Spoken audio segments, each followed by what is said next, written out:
Drones जदीद जंगी हरबों में मरकजी हथियार बन चुके हैं। पाकिस्तान और भारत के माबैन हालिया कशीदगी हो, गजा की जंग या फिर यूक्रेन पर रूसी जारहियत, ड्रोन टेक्नोलॉजी दुनिया भर में जंगों और तनाज़ात की शक्ल बदल रही है। लेकिन ये बनाता कौन है? छोटे और बड़े ड्रोन्स मैदान जंग को नई शक्ल दे रहे हैं। ये दुश्मन के ठिकानों की निगरानी करते हैं। ऐसे छोटे ड्रोन्स भी हैं जिनका वजन चंद किलोग्राम होता है और वो 5 से 20 किलोमीटर तक की रेंज रखते हैं। ये करीबी महाजों के लिए होते हैं। बड़े ड्रोन्स 100 से 200 किलोमीटर दूर तक जा सकते हैं। ये कम कीमत मिसाइल या क्रूज मिसाइल की तरह होते हैं।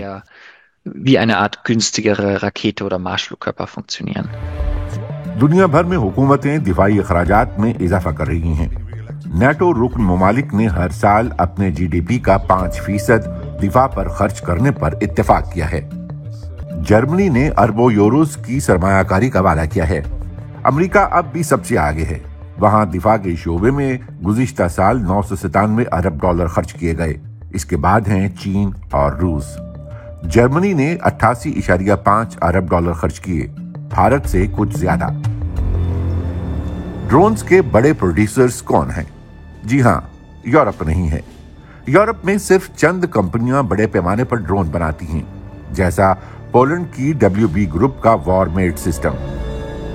Die Nachfrage ist dort und da gibt es tatsächlich keine तलब बहुत ज्यादा है और फिलहाल कोई भी कंपनी चीन का मुकाबला नहीं कर सकती। यही असल मसला है। मुझे यकीन है कि दिफाई शोबा और ड्रोन्स की तरक्की अमेरिका और यूरोप में तलब को बढ़ाती रहेगी। in Amerika genauso wie jetzt in Europa.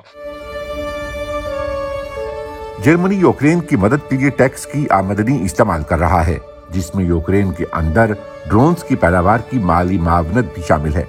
ये पहला मौका है कि जर्मनी ने यूक्रेन में बराह रास्त हथियारों की पैदावार को फंड किया है। जर्मनी खुद भी ड्रोन बना रहा है। मसनूई ज़हानत से चलने वाले ड्रोन्स पर काम करने वाली स्टार्टअप कंपनियां जैसे टाइटन टेक्नोलॉजीज और हेल्जिंग तेजी से तरक्की कर रही हैं। जर्मन फौज भी बड़े पैमाने पर सरमायाकारी कर रही है। ड्रोन्स और AI का इस्तेमाल अब नागुज़ीर हो चुका है।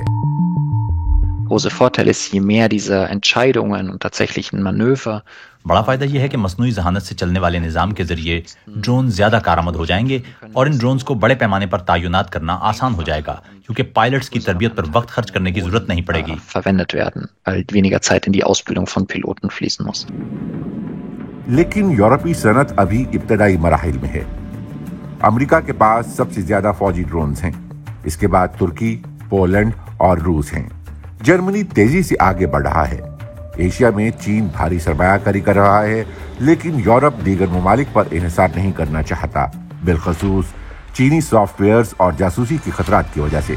जनूबी कोरिया और ताइवान जैसे ममालिक यूरोपीय मार्केट के लिए खुद को तैयार कर रहे हैं। उनका कहना है कि वो एशिया में मौसर तरीके से पुर्जे तैयार कर सकते हैं, जिससे यूरोप का दीगर ममालिक पर इन्हिसार कम हो सकता है। मिसाल के तौर पर ताइवान भी भारत की तरह चीन को अपने वजूद के लिए खतरा समझता है, इसलिए वो भारी सरमायाकारी कर रहा है ताकि चीनी पुर्जों के बगैर ही ड्रोन्स तैयार किए जा सकें। इस तरह वो इस सनत में एक खास मकाम भी बना रहा है। दीगर एशियाई ममालिक का क्या किरदार है? भारत अपने ड्रोन्स तैयार करता है और वो उन्हें पाकिस्तान के साथ हालिया झड़पों में इस्तेमाल भी कर चुका है, लेकिन भारत और पाकिस्तान दुनिया के बड़े प्रोड्यूसर्स में शामिल नहीं हैं। अगर आप एशिया पर नजर डालें तो तकरीबन हर मुल्क की ड्रोन इंडस्ट्री तरक्की पा रही है। बहुत सी कंपनियां ड्रोन्स तैयार कर सकती हैं, लेकिन सवाल यह है कि एक सादा शौकिया क्वाडकॉप्टर से दिफाई मकासद के लिए जदीद और पेचीदा ड्रोन्स की तैयारी तक कैसे पहुंचा जाए।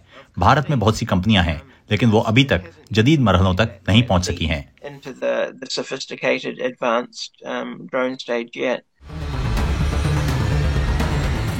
भारत फिलवक्त अमेरिका और चीन का मुकाबला नहीं कर सकता। एक बात तो वाज़ेह है कि जंगों या तनाज़ात में ड्रोन्स दुश्मन को कड़ा वक्त देते हैं, इसीलिए इनकी फरोख्त और पैदावार बढ़ रही है। मुस्तकबिल के वॉरफेयर में ड्रोन टेक्नोलॉजी जंग का नक्शा ही बदल देगी।